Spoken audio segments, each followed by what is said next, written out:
Hey everybody, welcome to After Wine School, our podcast. I am Keith Wallace and my partner, Alana Zerbe. Hey, it's great to be here today. Hey, Keith, it's great to be here with you today. What are we talking about? Today, we're going to continue with saving people some money, giving some people some really useful information. And so, the topic of today's episode is 5 wine rules to break. Oh, excellent. Only 5? Only 5, but we have a lightning round coming up. All right. That's good. Yeah, we can do this. Now, the one of the things, this is good, because a lot of times these rules are really just snobbery in disguise. Like, people just love, right? Just love to actually pretend that they're like, these are rules on high, that these are like some sort of like wine constitution that they have to follow. You have to know the difference. What's just really elitism and kind of bullshit, and what is actually real good advice. So let's break some of the snobbery, some of the expectations. Let's do this. I love that. Let's give people real advice. Good. So, the first rule. So you're going to tell me if we keep it or break it. All right. Rule number 1 is always pair white wine with fish and red wine with meat. We can break this in a few different ways. First off, let's talk about a few things. Well, red wine with meat, we do that largely because red wine is bitter. Meat has a lot of protein and fats. They bind together and they soften the wine so that your red wine stays softer and rounder. That doesn't mean you have to have a red wine.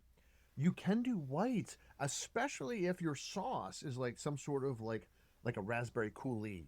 Mm-hmm. Oh yeah, like you could do that. You can easily do it with a citrus, or sometimes like if you have lemon zest on like ossobuco, right? You can do white wine with that. That works really well.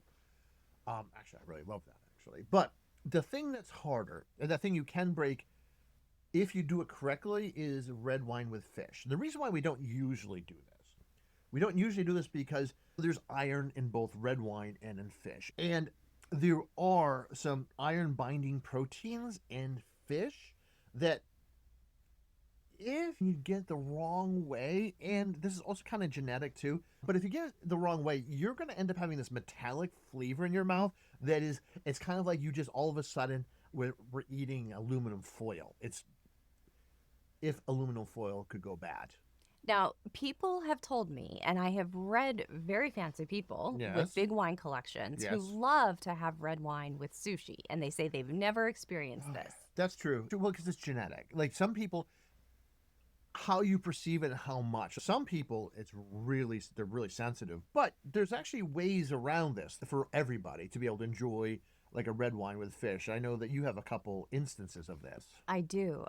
So if you want to break this rule, you want to pick the fish properly. So I mentioned sushi, raw fish, salmon, or tuna. Those are high in iron. You want to avoid those. So focus on swordfish or cod. Those are low iron fish. Yes, they are. Also, you want to select a red wine that is low in tannins, like a Gamay or a Frappato, and give it a little chill, because that is going to neutralize the effect of the bitterness. So pick your fish wisely, pick your red wine wisely, and you can absolutely make that pairing. Oh, that is amazing. That is actually fantastic. And it's a real baller move to be able to do that pairing and have it so nice. And that's a great, like even like you've mentioned this in the past about miso soaked cod, another throwback. I love miso soaked cod. I know, that's fantastic. Yeah, that is actually a really great pairing with Frappato. Like that is because that umami richness, smokiness, along with the Frappato is fantastic. Great. Okay, now because these are all about chemical reactions. Yes. These are chemical reactions. And one of the things I when I train small A students in our advanced food and wine pairing program, I do this something pure evil. I mean, it does violate the Geneva Convention. Okay, I wondered if you were going to talk about this. Yes, okay, I'm going good. to. Yeah, no, because it's one of the most evil things I do.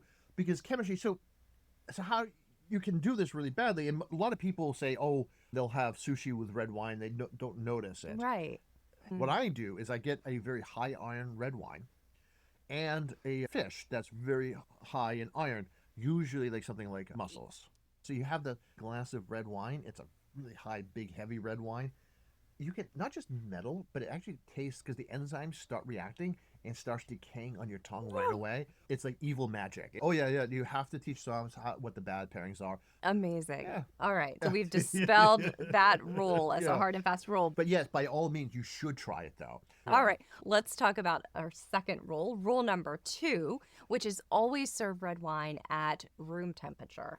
Oh, you got to break this because first of all, Mhm. what do you mean by room temperature? Right, exactly. Are we living in a castle?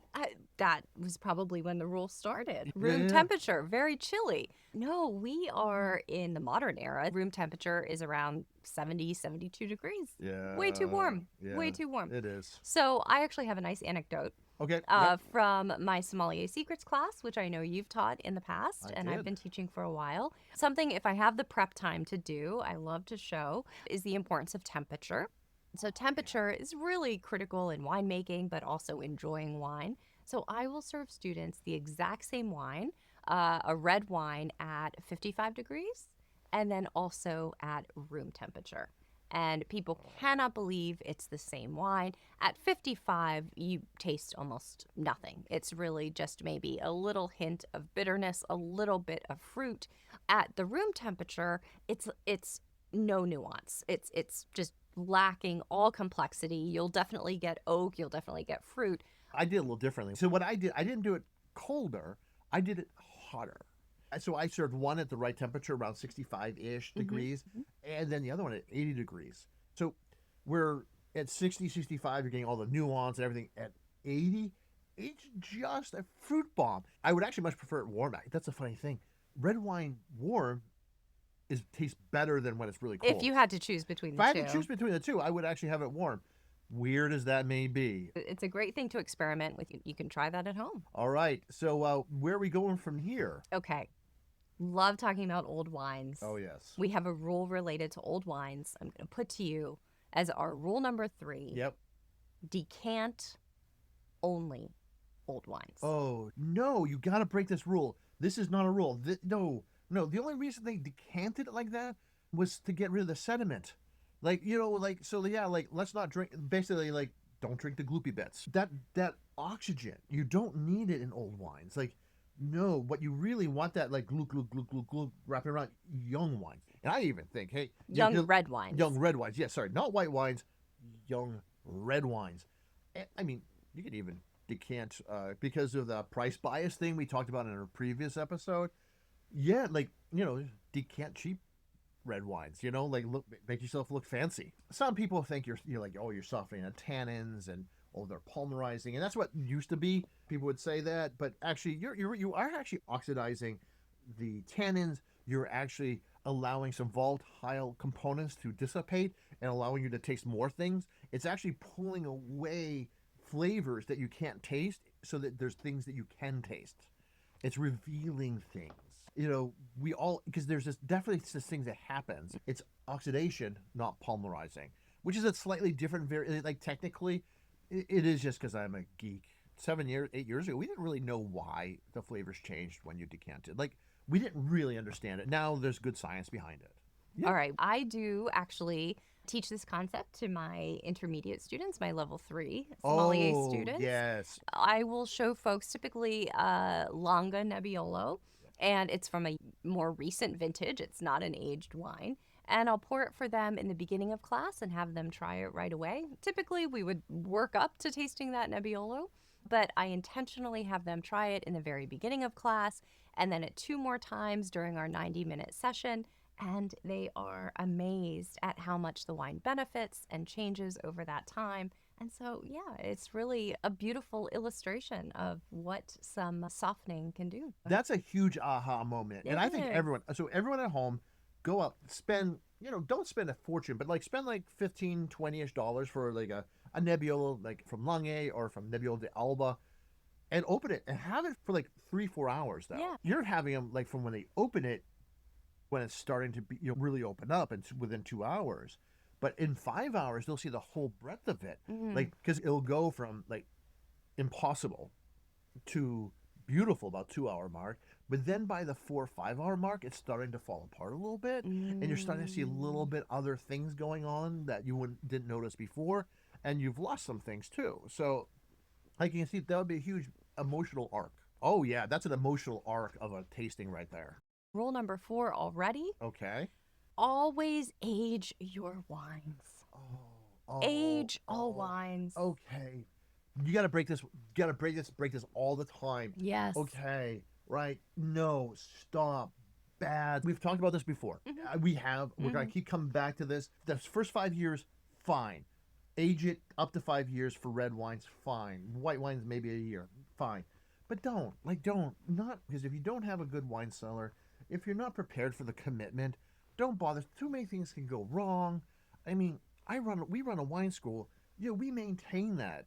And we even make mistakes. Like there are wines that just can't be used. Yeah, some elements that you'll see in wines that are meant to age are really high acidity, strong tannins, exceptional fruit concentration.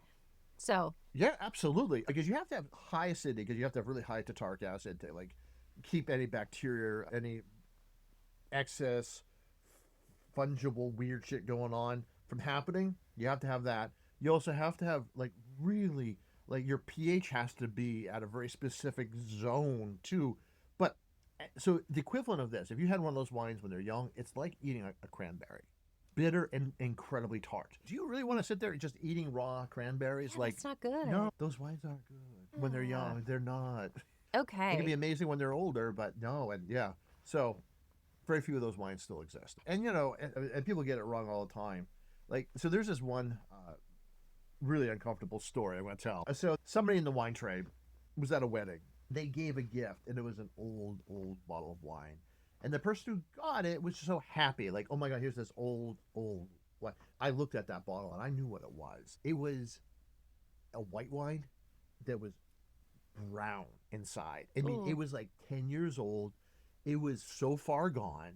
Like, yeah, it was just awful. Like, so that guy, he gave this gift. And it was just a big FU. And it wasn't a Riesling, because I have had an aged Riesling that was dark brown, and it was amazing. Oh, they can be. And here's the thing. That's true. Like, look, I've had Rieslings, like, from the Moselle from, like, the 80s, the 70s. They're absolutely astounding, even now. But no. And that's, again, you have to know which wines. But, oh, my God. I mean, I have far too many stories about old wines, because they always disappoint. Almost always. And we've talked about that in the past, like, about, what old wines tend to taste like and how their flavors are what people want and how it's so easy to fake these wines. No, staying, especially if you're new to wine or even if you're mid-career in wine, staying away from older wines is oftentimes. Yeah. Keith, we're at our 5th rule. Oh, nice. What are we going to do? Oh, this is my favorite one, I think. Oh, okay. Champagne is only for special occasions. No, I hate this. Well, because, it just puts so much pressure. And also, and it ends up being that, don't make them trophies. Don't make them trophies. And I know that, you deeply love champagne. I do. And I want to say with this rule, we're saying champagne, but we can expand that and say champagne method sparkling wines. Okay, yes. So that includes things like cava, which I love cava, or cremants from France, which are sparkling wines made like a champagne from regions other than Champagne. Yeah, and some of those are phenomenal. It's actually what the French drink a lot of themselves. Yeah, cremants. But champagne. My favorite thing, though, with champagne is pairings. Champagne, and this really should be champagne. It doesn't have to be like a Grand Cru or anything like that, but like a really lovely Blanc de Blanc. With that brioche thing going on and that salinity going on and just enough of that really beautiful like high-tone fruit. Have that. And you serve that with like fried chicken. That just crunchy, salty fried chicken. That is my favorite pairing. Korean fried chicken, they would have that barbecue, like that really spicy, sweet, smoky barbecue sauce. Like extra dry, like just a little bit of residual sugar in my bubbles.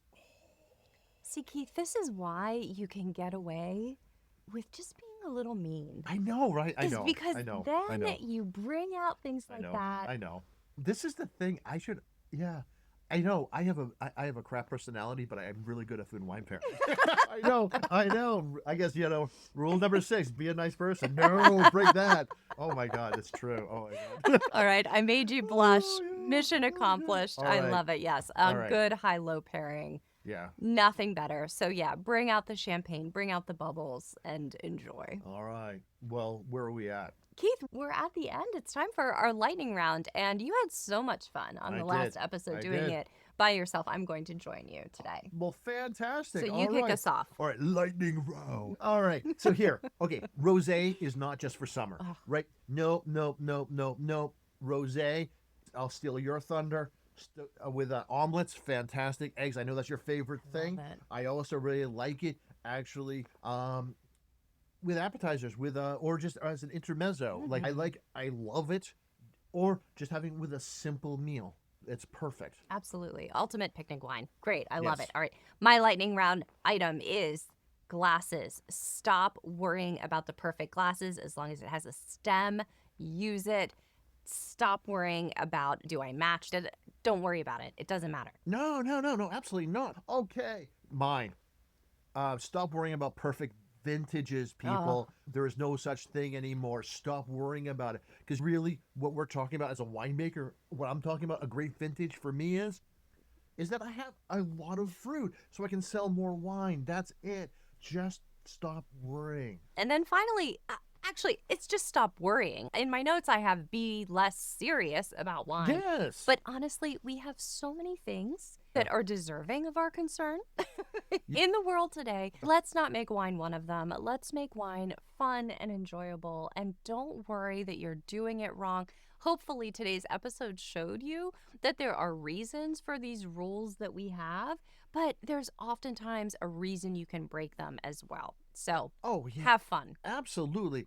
Look, these are guides, not laws. There's not like some sort of like wine constitution, you know? There's no bill of corks out there like, oh, gotta follow that, or else those, no. The Supreme Psalms are gonna come down and and cancel you. No, don't worry about it, people. The Supreme Psalm. Yeah, I know. The bill of corks. Yeah, I know. I'm sorry. I said something like that in the beginning, but hey, here's the thing though. If you enjoy this, if you love this, I would actually just recommend seeking out the National Wine School. There's no reason not to earn your sommelier certification. Even level 1, they're fun, it's enjoyable. That's online, or there's multiple universities and wine schools around the country that offer NWS. Outstanding stuff. Including us. Including our home wine school, the Wine School of Philadelphia. Yeah. If you happen to be in the tri-state area, go ahead, sign up for a class. You'll see one of us there. All right. So next episode, I'm thinking something about wine labels. What to look at, what not to look at, what's BS, what's not. Something like that, just for a good wine buying episode. I think that sounds wonderful. Good. Fantastic. All right, folks, if you enjoyed this, please rate, review, and subscribe. You can leave us a message in the comments, and we will see you back next time. Cheers. Hey, cheers.